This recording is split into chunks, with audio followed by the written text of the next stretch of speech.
Okay, if you're seeing this video, you might be trying to trade for a minute, or you might be new to trading, but you want to become a profitable trader. There's this big hype around being a profitable trader. First of all, what does a profitable trader even mean? Okay, profitable trader to me means that you are able to make steady income monthly. Profitability also isn't a one-time thing. You know, if you make money one time, you're not a fucking profitable trader. But what do you genuinely need to be profitable in the markets? I'll tell you. For one, you're going to need to dopamine cleanse. If you don't dopamine cleanse, you're never going to get anywhere. If you don't build discipline in other factors of your life, you're never going to be a profitable trader. And let me tell you why. If you're off the charts, are constantly hitting the cart, you just go to work and you come home and goon and watch TV and whatever, you will never be profitable in the markets.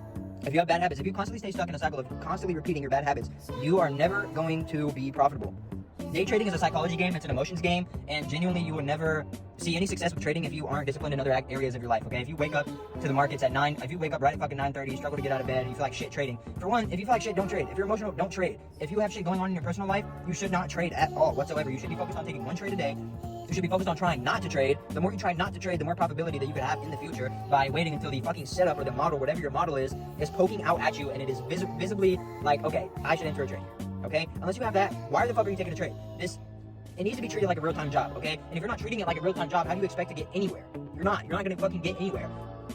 But it's different from a job. It's different from a job in the sense that you don't get paid by hourly. If you sit on the chart 8 hours, you don't get paid for the 8 hours. You don't get an hourly rate. You get paid on being able to make a decision, okay? You get paid on being able to press a button and determine whether your bias was right and plays out, or your bias was wrong, okay? And there's levels to this, okay? Because if you have your model, if your model is sticking out to you, okay, and it hits first take profit, and you know it hits your stop loss, and you lose money, for one, that's your fault. If you didn't take partials at your first take profit and then move stops to break even, you need to be doing that. If you're like, oh, but it could hit third take profit, that's not, you're being a super risk on trader. You need to be a risk off trader. That's all from me, guys. There's a longer form video on my YouTube. Link in bio.